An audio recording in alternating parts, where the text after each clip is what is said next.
우리의 모든 죄의 저주에서 우리를 구원하신 분은 누구이십니까? 예수 그리스도. 예, 맞습니다. 오직 주님만이 우리의 참 소망 되심을 믿습니다. 그러나 아직도 죄의 저주 아래서 허덕이는 이들이 있습니다. 어디로 가야 될지 몰라 헤매는 이들이 있습니다. 우리가 부모님을 통해 때로는 누군가에 의하여 우리가 복음을 전달받고 복음 가운데 변화되었던 것처럼 그 복음으로 말미암아 주 예수 그리스도로 말미암아 믿음을 가지고 구원을 얻는 백성이 된 것처럼 우리도 누군가에게 이 구원의 길목에 선 나무가 되어져야 합니다. 그렇게 예수님을 만나는 순간과 시간과 장소가 되어지는 복된 삶이 되시기를 주님의 이름으로 축원을 드립니다. 우리 오늘도 고백하며 나아갔으면 좋겠습니다. 바로 우리에게 분명한 목표가 있지요. 우리 119 다시 한번 고백하며 말씀을 나누도록 하겠습니다. 119 한 사람이 한 영혼을 구원하기. 아멘. 올 한 해 삭개오가 그 돌무화과 나무 위에서 주님을 만났듯 우리가 돌무화과 나무가 되어 구원의 길목에 선 나무로서의 사명 잘 감당하시기를 주님의 이름으로 축원을 드립니다. 예수님을 만나면 변화되고 예수님을 만나면 살고 예수님을 만나면 소망을 가지게 되어질 줄을 믿습니다. 티코미 로프라는 사람이 있습니다. 이 티코미 로프는요, 어린 시절 부모님과 함께 농업하기에 좋은 땅을 찾기 위하여 시베리아로 이주했다고 합니다. 그런데 오랜 여행 그 기간 동안 그의 부모님은 콜레라로 돌아가시고 또 이 소년도 고생하여 결국 그곳에 도착하였지만 도적대에 들어가 그 도적대의 일원이 되었답니다. 그리고 8년 동안 그 도적대들은 농사 짓는 이웃을 두렵게 하였지요. 어느 날이었습니다. 그 일당들은요, 결국 두 사람의 생명을 앗아가고 그들의 모든 소유를 빼앗는 일을 빼앗았습니다. 그런데 그 모든 소유 중에 두 권의 책이 있었답니다. 그 중에 한 권이 바로 신약 성경이었답니다. 디코미 로프는 전혀 죄책감을 느끼지 못한 채 그날 밤도 여전히 자신들의 빼앗아 온 것들을 살펴보고 있었죠. 그러다 그가 책을 발견하고 누워서 로마서 부분을 읽게 됩니다. 그리고 그 신약 성경의 제일 앞장에 기록되어져 있는 글을 보게 되어집니다. 그 글은 이렇습니다. 1898년 5월 15일 주님께 회개함으로 중생을 체험하다. 그날 주님은 내 죄를 용서하시고 그의 거룩한 보혈로 나를 씻어주셨다. 바로 이 책의 주인이 쓴 신앙 고백이지요. 디코미 로프는 사실 이 내용을 제대로 이해할 수 없었습니다. 이게 무슨 말인지 알지 못한 채 그냥 읽고 또 읽기 시작했죠. 그러다가 누가복음의 그 십자가 두 강도의 이야기를 읽으며 그 메시지에 강한 도전을 받게 되어집니다. 두 강도 중 한 강도가 구원을 얻었듯 그의 영혼이 흔들리기 시작한 것이죠. 그는 이 죄악된 세상을, 이 생활을 청산하기로 결심합니다. 그리고 이런 상황을 다른 7명의 다른 강도들과 함께 나누게 되어지지요. 결국 그들을 설득하여 그들과 함께 자수하여 이 모든 강도의 생활을 청산하게 되어지지요. 이 도적들은요, 그들의 범죄가 험악하였기에 오랜 기간 동안 수감 생활을 해야 했습니다. 그들은 시베리아에 있는 바이칼 호수 건너편으로 보내졌습니다. 그렇게 그들은 오랜 기간 중노동형을 받아 형기를 지내고 있을 때 세월이 지나 결국 나라의 경축일에 은혜롭게 사면을 받게 되었지요. 그는 그곳에서 걸어서 자신의 고향으로 돌아가게 되었습니다. 그 돌아가는 도중 가운데 디코미 로프는요, 마을과 도시와 만나는 사람들마다 바로 이 복음을 전했습니다. 예수 그리스도 그분을 증거하는 삶을 살았죠. 그래서 많은 영혼을 전도하고요.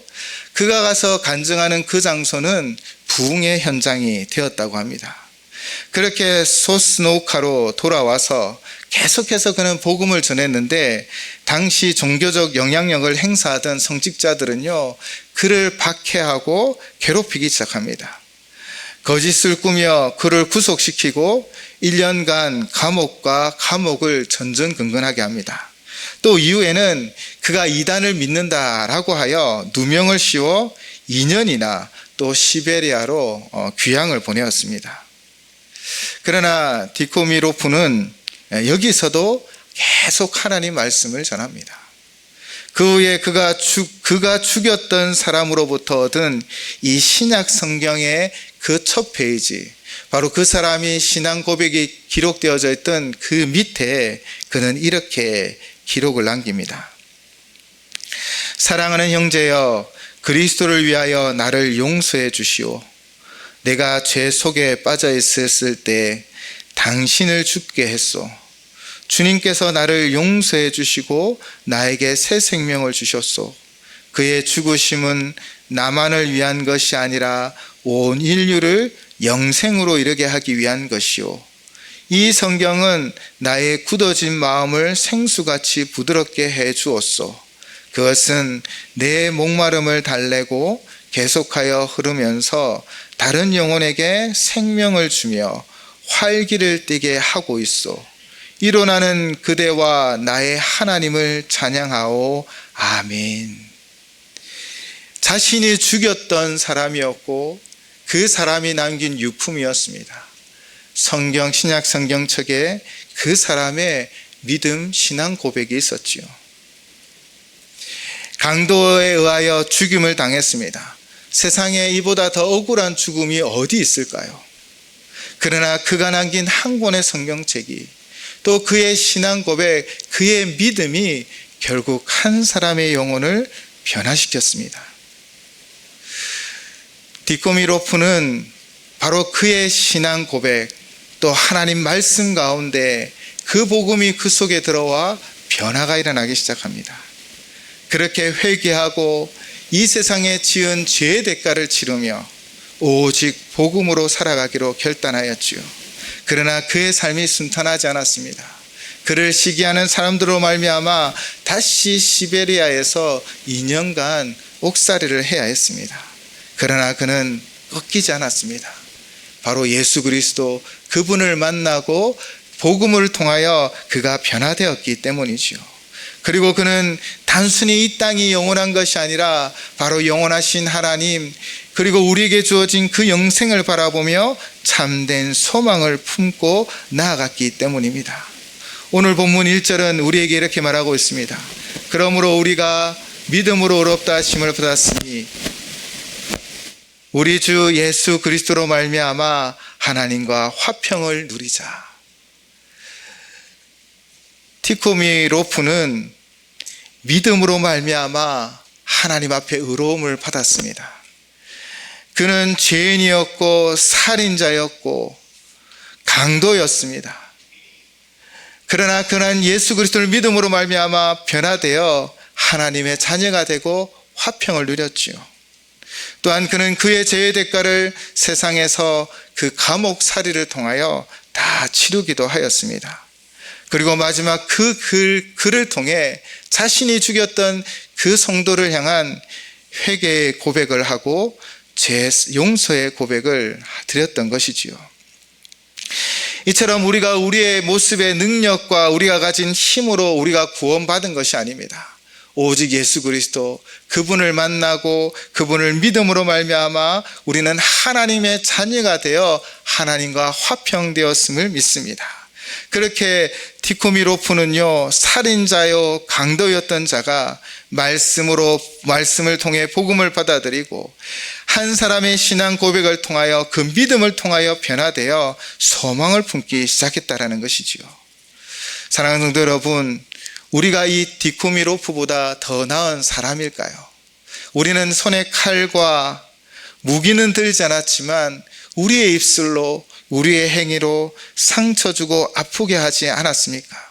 우리는 완전하고 온전하고 거룩하고 정결하였습니까?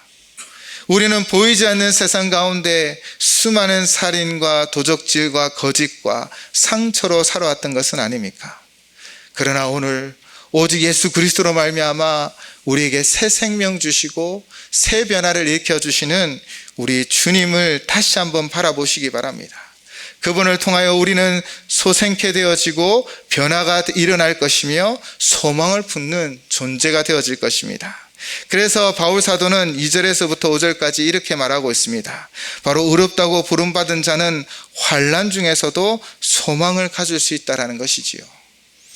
디코미로프가 비록 하나님 앞에 회개했지만 그의 죄의 대가는 또한 세상에서 치루어야 했습니다.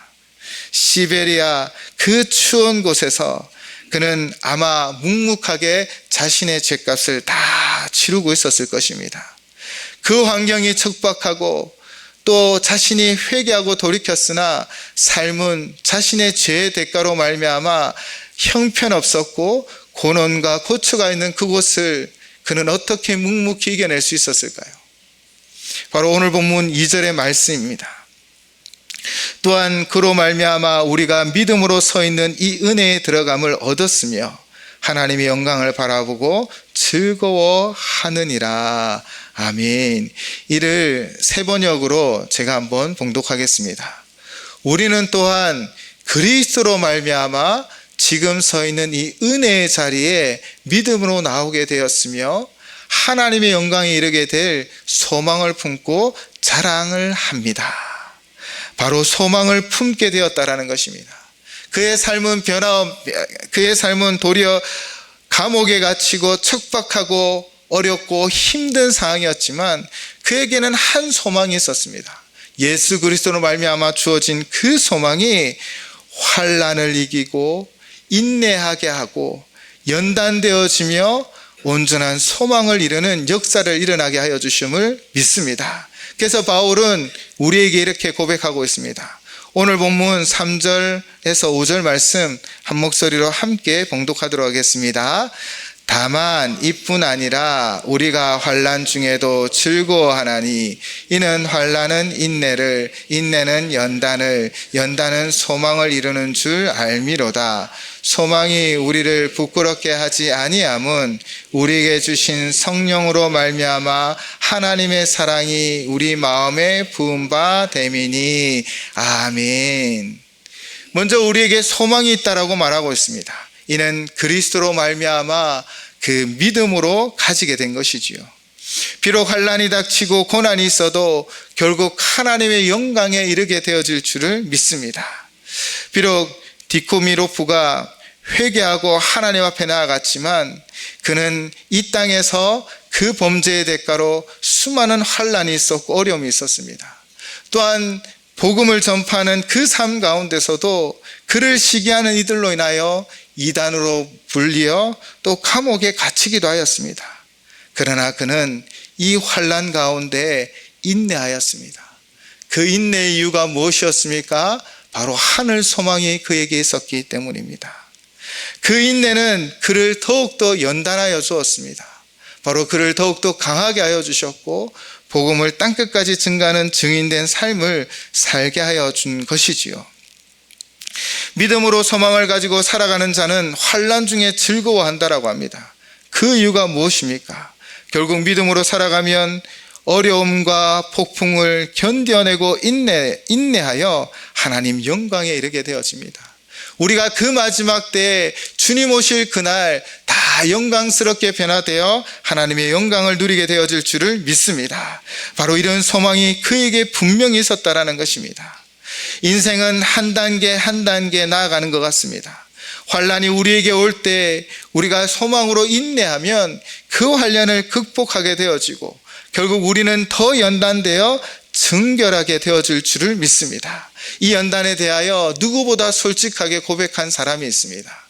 우리는 연단, 단련하면 누구가 떠오르십니까?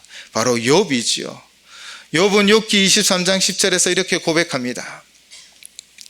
그러나 내가 가는 길을 그가 아시나니 그가 나를 단련하신 후에는 내가 순금같이 되어 나오리라. 아멘. 여기서 단련이라는 단어와 오늘 이 연단이라는 단어는 같은 의미입니다. 욥이 환난을 만났습니다. 그러나 그는 인내하였지요. 그리고 욥은 고백합니다. 나를 단련하신 후에 내가 순금같이 되어 나오리라. 물론 욥은 성경에서 기록되었듯 아무 흠이 없었습니다. 사탄의 시기와 그 계략으로 말미암아 욥은 정말 고난 가운데 나아가게 되었습니다. 그러나 그 욥이 이 환난을 이길 수 있었던 단 하나의 이유는 오직 하나님께 소망을 두었기 때문입니다. 우리의 삶의 고난의 길, 우리가 당하는 일들, 때로는 우리 실수 때문에 겪어야 할 일도 있겠지만, 그러나 이 모든 것을 합력하여 하나님이 무엇을 만들어 가십니까? 바로 선을 만들어 가시는 것입니다. 그렇게 우리를 단련하고 순금같이 하여 주실 것입니다. 순금 같은 정결한 마음을 우리에게 주실 것입니다.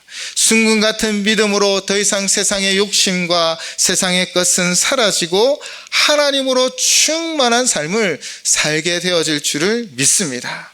그러면 오직 소망으로 충만하게 되는 것이지요.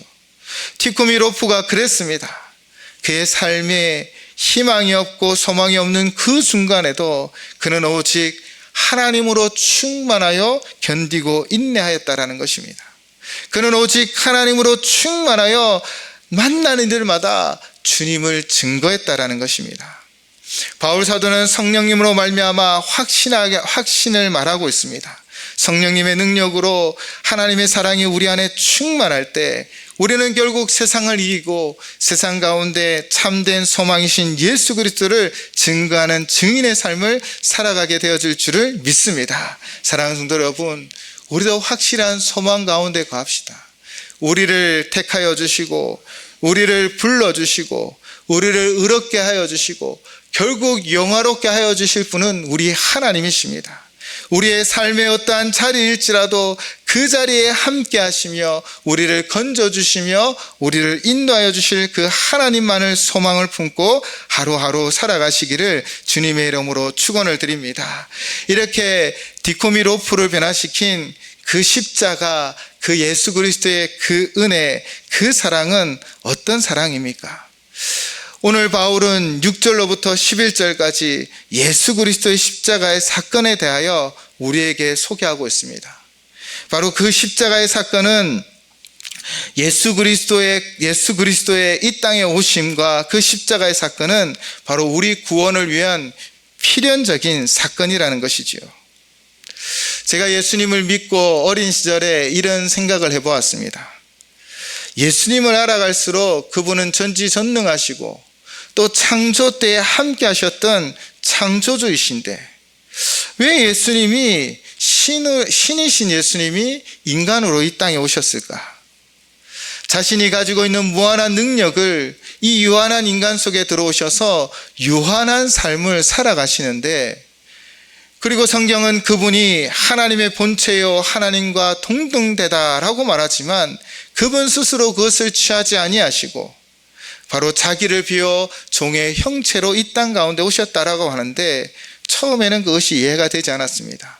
왜냐하면 제가 만약 우리가 힘이 있다면 정말 우리는 어떻게 했을까요? 하나님이 그 권능 가운데 있다면 그 권능으로 바로 이 노아의 방주처럼 이 어지러운 세상, 죄 많은 사람들 다 심판하여 깨끗하게 하고 또 모세와 같이 다윗과 같은 바울과 같은 사람들로 새로운 나라를, 새 세상을 만들면 더 쉽지 않을까라는 생각을 하게 되었습니다. 아마 그 속에는 저도 포함되어 있겠죠. 저도 아마 이 땅에 있지 않을 것입니다. 그런데 이 노아의 홍수 같은 이 대사건은 일어나지 않습니다. 왜냐하면 창세기 9장 11절로 하나님 약속한 것이 있습니다. 창세기 9장 11절 말씀입니다. 내가 너희와 언약을 세우리니 다시는 모든 생물을 홍수로 멸하지 아니할 것이라.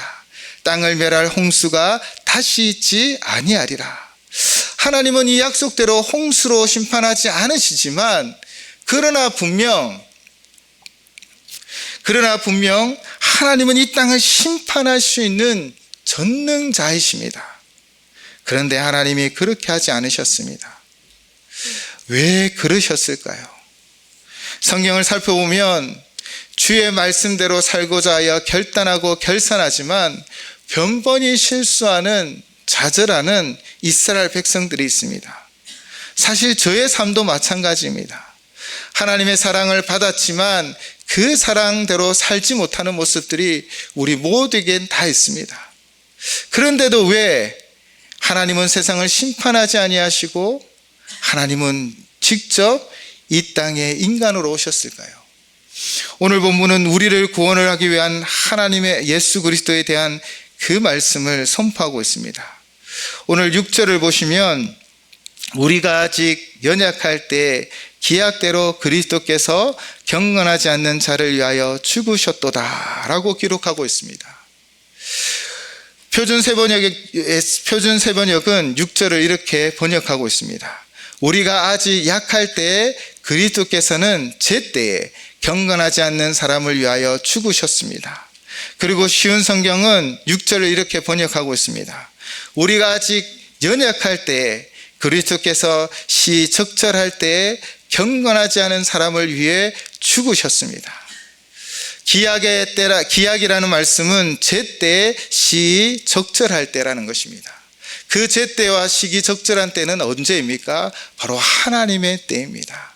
하나님의 약속이 이루어질 때이지요. 그때는 어느 때입니까? 바로 우리가 아직 약할 때입니다.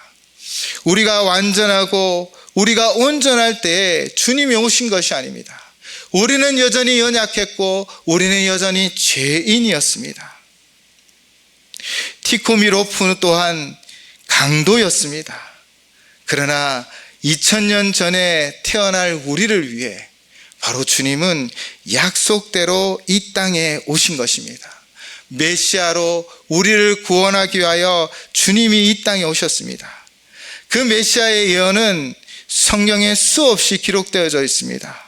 또한 원시복음을 우리는 알고 있습니다. 아담과 하와가 범죄하여 이 에덴 동산으로부터 추방될 때 하나님은 양털의 옷을 그들에게 지어 입히셨습니다. 또한 그들을 향하여 말씀하셨지요. 창세기 3장 15절에 보시면 내가 너로 여자와 원수가 되게 하고 내 후손도 여자의 후손과 원수가 되게 하리니 여자의 후손은 내 머리를 상하게 할 것이요 너는 그의 발꿈치를 상하게 할 것이니라 하시고 아멘. 그들은 십자가로 예수 그리스도를 묻고 십자가에 예수 그리스도를 못방으로 말미암아 악의 세력들은 승리할 것이다 라고 생각했습니다. 그러나 결국 예수님은 십자가에 부활하심으로 그들의 머리를 짓누르셨지요. 사망 권세를 이기셨습니다. 이것이 바로 우리를 향한 약속의 말씀인 것입니다. 연약할 때 죄인이었던 우리를 위해 또 디코프리와 같은 강도들을 위해 예수님은 약속대로 이 땅에 오셔서 십자가를 지신 것입니다. 그 십자가의 사건은 강도인 그를 또한 죄인인 우리를 살리기 위한 구원의 역사를 이루어 가셨지요. 바로 이사야 53장 5절에서 6절은 이렇게 우리에게 설명하고 있습니다. 그가 찔림은 우리의 허물 때문이요 그가 상함은 우리의 죄악 때문이라. 그가 징계를 받음으로 우리는 평안을 누리고 그가 채찍에 맞음으로 우리는 나음을 받았도다. 우리는 다 양 같아서 그듯 행하여 각기 제 길로 갔거늘 여호와께서는 우리 모든 죄악을 그에게 담당시키셨도다. 아멘. 예수님이 이 땅에 오신 이유는 바로 하나님의 그 신실하심을 드러내며 하나님의 때에 하나님 구원의 역사를 이루어가기 위함이었습니다. 바로 2000년 전에 주님이 오셨지요. 바로 2000년 후에 살아갈 우리를 위해 또 강도 디코미로프를 위해 바로 주님이 구원을 이루기 위하여 이 땅에 오셨고 신실하게 그 약속을 이루어 가시며 이사야의 말씀에 응답을 위하여 그 십자가를 지셨던 것입니다. 또한 이 십자가의 사건은 주님이 이 땅에 오심은 두 번째 바울 사도는 하나님 사랑의 확증이라고 말하고 있습니다. 8절 말씀입니다. 우리가 아직 죄인 되었을 때 그리스도께서 우리를 위하여 죽으심으로 하나님께서 우리에 대한 자기의 사랑을 확증하셨느니라. 아멘. 우리가 아직 죄인 되었을 때 우리의 죄됨을 아시지만 주님은 우리를 위하여 십자가를 지심으로 하나님의 사랑의 어떠함을 우리에게 보여주셨습니다. 2000년이라는 시간이 있을지라도 주님은 우리를 아십니다. 주님은 디코미로프를 아셨습니다. 그렇게 우리를 향한 하나님의 사랑을 보여주시기 위하여 주님은 이 땅에 오셔서 우리의 죄를 대신하여 십자가를 지시고 하나님의 사랑을 보여주셨습니다. 사랑하는 성도 여러분, 십자가는 하나님 사랑의 확증입니다. 그 누구도 하나님을 본 사람은 없습니다. 그러나 예수 그리스도가 이 땅에 오셔서 우리를 위하여 십자가를 지심으로 우리를 향한 하나님의 사랑이 무엇인지를 보여주셨습니다. 모든 것을 다 내어주시고 우리를 구원하여 하나님 자녀 삼아주시고 싶은 하나님의 사랑입니다. 강도인 디코미로프를 변화시켜 주셨고 강도보다 못한 저를 살려주셨고 우리의 모든 죄인일 때에 우리를 구원하기 위하여 주님이 그 십자가를 지심으로 하나님의 사랑을 확증해 주신 것입니다. 그리고 그 십자가의 사건은 우리를 무엇으로 변화시켰습니까? 10절입니다. 곧 우리가 원수 되었을 때 그의 아들의 죽으심으로 말미암아 하나님과 화목하게 되었은즉 화목하게 된 자로서는 더 그의 살아나심으로 말미암아 구원을 받을 것이니라. 아멘. 우리는 다 하나님과 원수 되었습니다. 우리 죄로 말미암아요. 그러나 예수 그리스도로 말미암아 우리는 화목되었습니다. 화목이라는 단어가 가장 많이 사용되어지는 곳이 어디입니까? 가정이지요. 화목한 가정. 이처럼 그 십자가의 사건은 예수 그리스도를 통하여 우리는 하나님과 한 가족 되었습니다.